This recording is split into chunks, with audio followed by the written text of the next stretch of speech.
Bonjour, c'est Gilles sur boursicoté.com. Voici l'analyse technique Forex et matières premières pour cette journée du lundi 8 septembre 2014.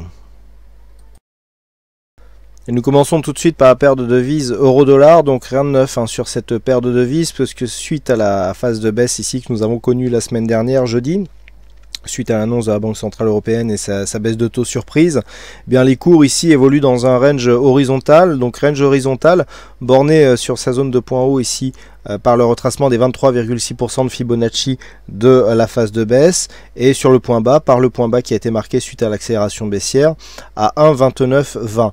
Donc nous pouvons considérer que tant que ces cours évoluent ici dans cette zone, eh bien nous sommes en consolidation horizontale, puisque suite à cette forte dynamique, eh bien nous avons ici un arrêt de cette dynamique et donc une phase d'évolution à plat. Alors le fait qu'il n'y ait aucun rebond technique suite à cette phase de baisse, nous avons eu quand même en H4 deux bougies totalement hors bol. On n'est pas venu du tout rechercher des moyennes mobiles longues, on est à peine revenu chercher des moyennes mobiles très très courtes. On évolue désormais à plat. Donc nous pouvons considérer que le fait de constater qu'il y ait ici une forte baisse sans rebond technique, eh bien, nous montre qu'il y a encore une forte pression baissière donc sur la paire de devises euro-dollar. Donc cette forte pression devrait se confirmer prochainement par une cassure ici de cette zone des 1,2920 et une progression un peu plus lente, mais toujours dans une continuité baissière. On est sur des données macro qui sont relativement fortes. Je vous avais dit ici suite à cette baisse que normalement sur de telles données, le tarif c'était 3 ou 4 figures, je veux dire 3 ou 400 pips de baisse par rapport donc au point de départ. Là pour l'instant on a eu 2 figures. On devrait donc par la suite confirmer ici cette baisse par un mouvement un peu plus lent mais qui continuera ici à nous marquer des points bas donc sur cette paire de devises euro-dollar. Pour l'instant en tout cas, tant que nous restons entre 1,2920 et 1,2975, consolidation à plat. Sur une rupture baissière des 1,2920, eh bien on confirme la continuité du mouvement. Donc ici, première dynamique, consolidation à 23,6%. Puis on continue ici à la baisse, ou alors on commence à affaiblir un petit peu le mouvement par une consolidation un peu plus marquée. Alors 1,3009, on est toujours ici sur un retracement à 38,2%. Donc il n'y aurait pas encore de signal d'affaiblissement. Par contre, si on revenait ici sur 1,3037 ou 1,3065, eh bien on serait sur des niveaux de retracement un peu plus forts, avec effectivement des signes ici d'affaiblissement de la dynamique qui commenceraient à apparaître. On en est encore relativement loin. Par contre ici, rupture des 1,2920, je le rappelle, on confirme la continuité de la tendance.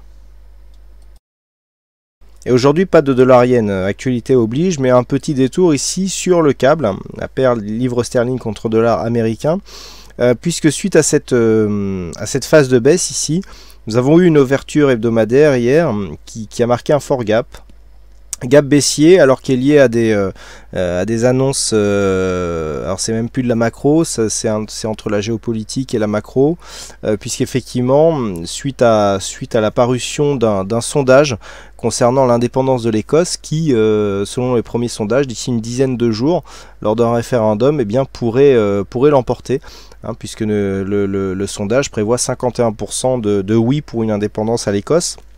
Donc cela aurait un fort impact sur la monnaie anglaise, et c'est donc ce qui correspond ici à l'ouverture de ce gap. Donc alors, pourquoi c'est intéressant? Alors au-delà des événements fondamentaux, le fait d'avoir ici une ouverture sur une forte nouvelle, alors que nous étions déjà dans un contexte survendu depuis assez longtemps. Stochastique et RSI ici sont en survente depuis un moment. On a une forte amplitude du point de vue du MACD, et pour vous illustrer que ce n'est pas parce qu'une configuration est forte que l'on a forcément un retournement. Là, on aurait pu se dire, on est survendu depuis un petit moment, on est sur une zone de support intermédiaire. D'ailleurs, petite parenthèse, ça fait quelque temps que je n'ai plus analysé cette paire de devises et je n'ai touché à ce stade aucune zone horizontale. Et on voit ici que les zones majeures qui avaient été précédemment définies font toujours bien ici office de support. Et idem pour cette zone, puisqu'on vient se poser ici sur cette zone de support avant de confirmer et d'aller rechercher une zone intermédiaire. Fin de la parenthèse. Donc on le voit, malgré ici une configuration fortement survendue, des signaux de retournement retournement évident, eh bien il n'y a pas eu de retournement du tout, et même au contraire on vient chercher ici un gap baissier dans le sens de la tendance, et donc malgré une configuration qui aurait pu appeler à jouer le rebond technique, et bien là voilà, il n'y a pas de généralité. Malgré cette configuration, on vient continuer à baisser quand même. Donc là, on vient de casser une zone majeure, 1,6213. La pression est tellement forte qu'il n'y a, suite à l'arrêt de cette dynamique ici, en tout cas du point de vue intraday, aucun rebond technique. On réintègre juste ici une évolution à l'intérieur des bandes de Bollinger. Mais ici, nous avons une tendance fortement baissière. Donc lorsque les mouvements sont liés à des fortes nouvelles, il est très dangereux. Alors effectivement, on peut toujours jouer le rebond en pricant un non au référendum qui aura lieu dans une dizaine de jours. Mais c'est quand même très dangereux. On peut le voir ici sur cette phase. Malgré une survente évidente, malgré des signaux de retournement, eh bien le retournement ne s'est pas fait. Et au contraire, on a ouvert un gap baissier et il n'y a il n'y a rien d'automatique dans le comblement des gaps, surtout en Forex, ici sur des gaps hebdomadaires. Donc une configuration qui reste baissière, très dynamique, hein, on a une très forte amplitude ici au niveau du MACD dans un contexte fortement survendu, et donc on reste ici baissier, on voit bien hein, sous la moyenne mobile 20 exponentielle, on contact répété sur la bande de Bollinger inférieure, c'est toujours de la tendance baissière, et pour l'instant il n'y a aucun signal de retournement à court terme.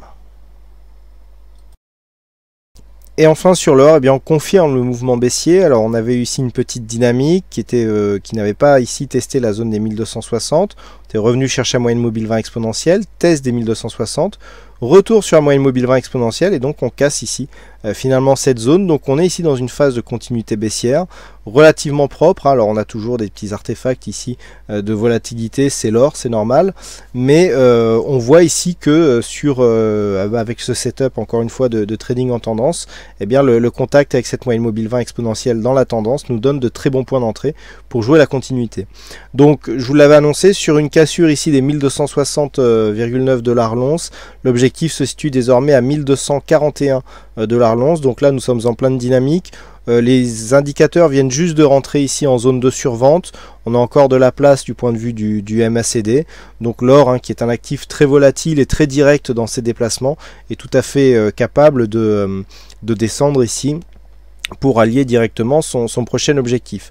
Donc du point de vue du fond de tendance, on reste orienté à la baisse, hein. De toute façon l'or, que ce soit d'un point de vue court terme ou même court moyen terme, est toujours orienté à la baisse dans une tendance, je dirais, moyen long terme qui est neutre actuellement.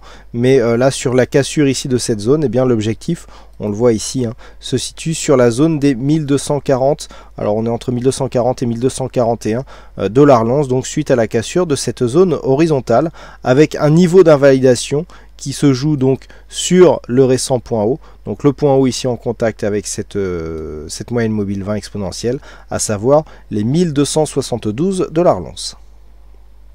Voilà donc ce que nous pouvons dire sur cette analyse technique Forex et matières premières. Il ne me reste plus qu'à vous souhaiter à toutes et à tous une bonne soirée, bonne chance dans vos prochains trades, et on se donne rendez-vous dès demain pour d'autres analyses techniques en vidéo. Bonsoir à tous.